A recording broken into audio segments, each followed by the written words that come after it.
सत श्री अकाल, जय हिंद। आप सभी स्टूडेंट्स का आपके अपने चैनल गो मैथ्स पर स्वागत है। मैं आपका ऑनलाइन ट्यूटर आज आपको क्लास 10th एनसीईआरटी मैथमेटिक्स के ट्रायंगल चैप्टर का थ्योरम 6.5 करवाने वाला हूं। तो चलिए हम अपना क्लास स्टार्ट करते हैं और इस थ्योरम के स्टेटमेंट को समझने की कोशिश करते हैं। If one angle of a triangle is equal to one angle of the other triangle, कह रहा है कि अगर किसी एक ट्रायंगल का कोई एक एंगल दूसरे ट्रायंगल के किसी एक एंगल के इक्वल है and the sides including these angles are proportional, कह रहा है कि और जो इस एंगल को बनाने में जो भी साइड्स इंक्लूड हैं वो आपस में प्रोपोर्शनल है, मतलब उनका रेशियो सेम है। Then the two triangles are similar, तो उन दोनों ट्रायंगल्स क्या है, सिमिलर होंगे, ऐसा हमें प्रूफ करना है। देखिए मैं इसी बात को आपको बाई फिगर समझाने की कोशिश करता हूँ। यहाँ पे बोल रहा है कि किसी भी एक ट्रायंगल का कोई भी एक एंगल और दूसरे वाले ट्रायंगल के किसी भी एक एंगल के इक्वल हैं और उस एंगल को बनाने में जो भी साइड्स इंक्लूड हैं वो आपस में प्रोपोर्शनल है, मतलब सेम रेशियो है। तो हम क्या करते हैं, इसमें से कोई भी एक एंगल ले लेते हैं, आप कोई भी ले सकते हैं। देखिए मैं यहाँ पे एंगल ए और एंगल डी ले रहा हूँ, ठीक है। अब इस एंगल ए को बनाने में देखिए दो साइड इंक्लूड है, एक ए बी और एक ए सी, और इस एंगल डी को बनाने में डी साइड और डी एफ साइड इंक्लूड है, तो ये आपस में क्या है, प्रोपोर्शनल है, ठीक है। तो इसी को side angle side similarity criteria भी बोलते हैं कि कोई दो ट्रायंगल में एंगल सेम है, कोई भी एक एंगल सेम है और उस एंगल को इंक्लूडिंग साइड जो है सेम रेशियो में है, मतलब कि ए बी अपॉन डी है is equal to A C upon D F है, ऐसा हमें गिवन है। तो हमें प्रूफ करना है कि ये दोनों ट्रायंगल्स को सिमिलर प्रूफ करना है। तो चलिए हम लोग शुरुआत करते हैं। तो जो भी क्वेश्चन में डाटा गिवन है उसे हम कहाँ लिखते हैं, गिवन में लिखते हैं,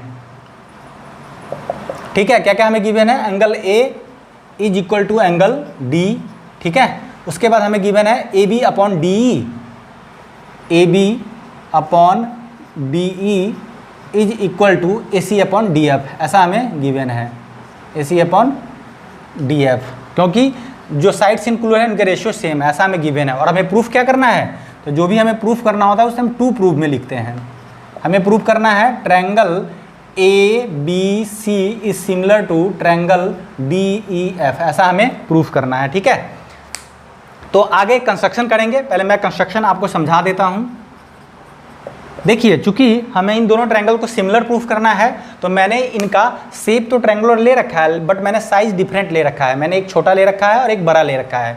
तो हम क्या करेंगे, इसमें इस बड़े वाले ट्रायंगल में इसी साइज का एक ट्रायंगल बनाएंगे और उसको हम कंस्ट्रक्शन में लिखेंगे। तो हम क्या करेंगे, इस डी पर हम एक पी से कट लगाएंगे, ठीक है, और इस डी एफ पर हम क्यू से कट लगाएंगे और इस पी क्यू को ज्वाइन कर देंगे और इसी बात को हम कंस्ट्रक्शन में लिखेंगे। क्या लिखेंगे कि हमने इस डी पी को काटा है ए बी के इक्वल और इस डी क्यू को काटा है हमने ए सी के इक्वल, मतलब cut D P is equal to A B, D Q is equal to A C, D P A B के इक्वल और डी क्यू को हमने ए सी के इक्वल काटा है एंड ज्वाइन पी क्यू, ऐसा हमने कंस्ट्रक्शन किया है। अब देखिए हमारा जो इसमें टारगेट है, मैं पहले आपको टारगेट फिक्स करवा देता हूं। इस दोनों ट्रायंगल्स को हमें सिमिलर प्रूफ करना है, तो हमें क्या पता है, ट्रिपल ए सिमिलरिटी क्राइटेरिया से हम इन दोनों को सिमिलर प्रूफ आसानी से कर सकते हैं। तो हमें एक एंगल तो गिवन है, कॉरस्पॉन्डिंग एंगल, तो हमें हमारा टारगेट अब क्या है, एंगल बी को एंगल ई के इक्वल प्रूफ कर देना है और एंगल सी को एंगल एफ के इक्वल प्रूफ कर देना है। ये हमारा टारगेट है और इसी को हम फॉलो करेंगे।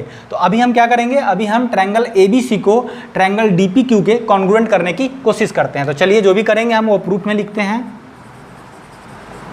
किस किस ट्रायंगल में काम करने वाले हैं हम, इन triangle A B C and triangle D P Q में काम करने वाले हैं, ठीक है। अब देखिए क्या क्या है, इस ट्रायंगल डी पी क्यू का हमने डी पी किसके बराबर काटा था, हमने डी पी काटा था ए बी के इक्वल, तो ये कहाँ से आया, ये है बाई कंस्ट्रक्शन।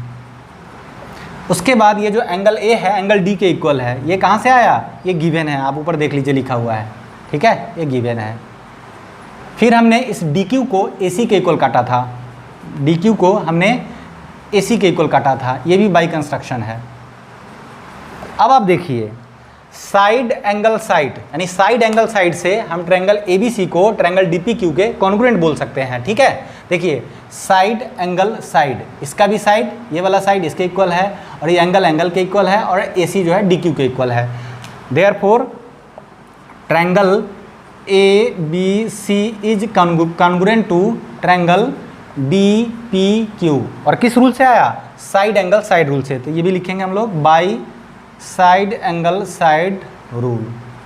अब देखिए, जैसे ही कोई दो ट्रायंगल आपस में कॉन्ग्रुएंट हो जाते हैं तो उनके कॉरस्पॉन्डिंग पार्ट्स इक्वल हो जाते हैं। तो इनके कॉरस्पॉन्डिंग एंगल्स क्या हो जाएंगे, आपस में इक्वल हो जाएंगे। मतलब कि एंगल बी एंगल पी के इक्वल हो जाएंगे और एंगल सी एंगल क्यू के इक्वल हो जाएंगे। मतलब एंगल बी एंगल पी के इक्वल हो जाएंगे और एंगल सी एंगल क्यू के इक्वल हो जाएंगे। ठीक है, तो ये कहाँ से आया, ये आया by C P C T, by C P C T. इसका क्या मतलब होता है, corresponding part of congruent triangle. अगर कोई दो ट्रायंगल आपस में कॉन्ग्रुएंट हो जाते हैं तो उसके करस्पॉन्डिंग पार्ट्स इक्वल हो जाते हैं। तो एंगल बी एंगल पी के करस्पॉन्डिंग एंगल्स हैं और एंगल सी एंगल क्यू का करस्पॉन्डिंग है, तो ये आपस में इक्वल हो जाएंगे। बाकी सबको मैं मिटा रहा हूँ, आप नोट कर लेंगे, ठीक है, ताकि आप आसानी से रिलेट कर पाएँ इन बातों को।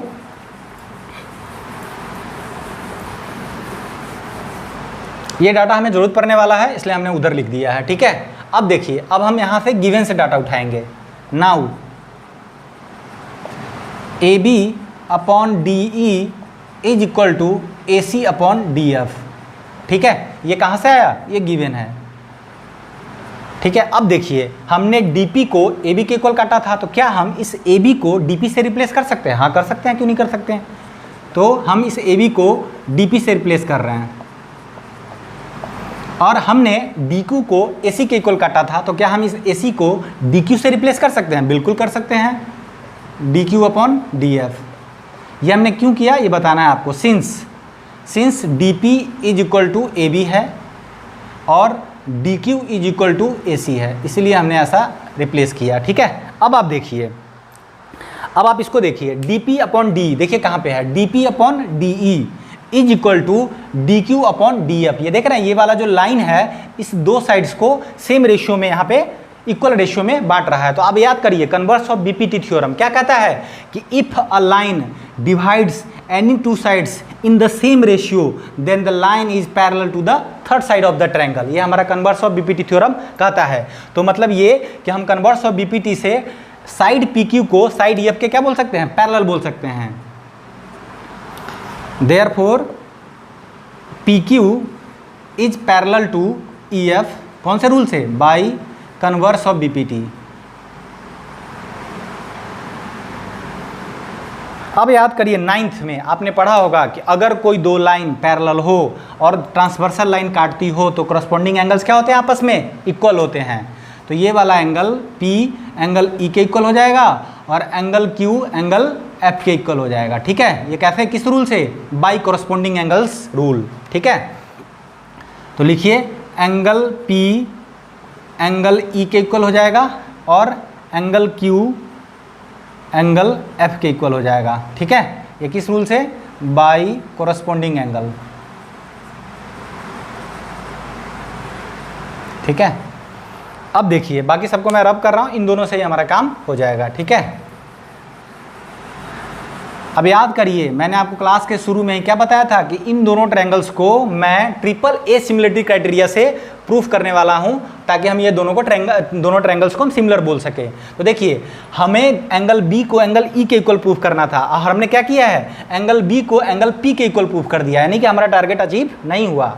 इधर देखिए, हमें एंगल सी को एंगल एफ के इक्वल प्रूफ करना था, बट हमने क्या किया, एंगल सी को एंगल क्यू के इक्वल प्रूफ कर दिया। अब आप देखिए, ये जो एंगल बी है वो एंगल P के इक्वल है। ठीक है, और यहाँ पे देखेंगे ये जो एंगल P है वो E के भी इक्वल है, वो एंगल E के भी इक्वल है। अब देखिए, तीनों आपस में इक्वल है, देयरफॉर हम लोग बोल सकते हैं angle B is equal to angle E। ठीक है, एंड अब देखिए दूसरा, एंगल C जो है एंगल Q के इक्वल है, और यहाँ पे देखिए एंगल Q जो है F के इक्वल है, यानी इस एंगल Q के इक्वल में एंगल F भी है। तो इन तीनों से हम बोल सकते हैं एंगल C एंगल F के इक्वल है, देयरफॉर एंगल C जो है एंगल F के इक्वल है। अब आप देखिए, आपको जो प्रूफ करना था ट्रिपल ए सिमिलरिटी क्राइटेरिया, आपको लगा सकते हैं, बिल्कुल लगा सकते हैं। एंगल A एंगल D के इक्वल हमें पहले ही गिवन है, एंगल B एंगल E के इक्वल हमने प्रूफ कर दिया, और एंगल C एंगल F के इक्वल भी प्रूफ कर दिया। So triangle ABC is similar to triangle DEF, hence proved. I hope ये थ्योरम 6.5 आप सभी स्टूडेंट्स को मैं समझाने में सफल रहा हूं।